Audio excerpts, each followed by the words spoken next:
त्या जाहीरनाम्यामध्ये सांगितलं होतं की आम्ही शेतकऱ्याचा सातबारा कोरा कोरा कोरा करू, परंतु अनेक प्रकारचे आंदोलनं करून सुद्धा आमच्या मागणीची कुठं दखल घेतली गेली नाही, आमच्या आंदोलनाची कुठं दखल घेतली गेली नाही.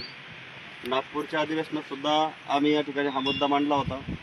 त्यानंतर आम्ही बदनापूरच्या तहसील कार्यालयासमोर आंदोलन केलं, झाडावरती चढून. तिथंही काही फायदा झाला नाही. मुंबईच्या मंत्रालयात गेलो, तिथंही आम्हाला अटक करून टाकण्यात आलं, तिथंही काही फायदा झाला नाही. त्याच्यानंतर मग आम्ही तिथून आल्यानंतर एका विहिरीमध्ये आंदोलन केलं, बावडी आंदोलन. त्याच्यामध्ये सुद्धा आम्हाला लेखी देण्यात आलं की तुमची मागणी आम्ही सरकारपर्यंत पोहोचू, परंतु त्याचाही काही फायदा झाला नाही. आणि मग म्हणून आम्ही आज या ठिकाणी केळीगाव या गावामध्ये हे आंदोलन, स्मशान आंदोलन चालू केलं आहे. आणि हे आता शेवटचं आंदोलन असणार आहे, कारण आता स्मशान हा शेवटचा पर्याय असतो. त्याच्यामुळे एकतर या ठिकाणी आता कर्जमाफी होईल, नसता मग या ठिकाणी फडणवीस साहेबांनी येऊन आमच्या चेते आग लावावी, एवढीच आमची मागणी आहे.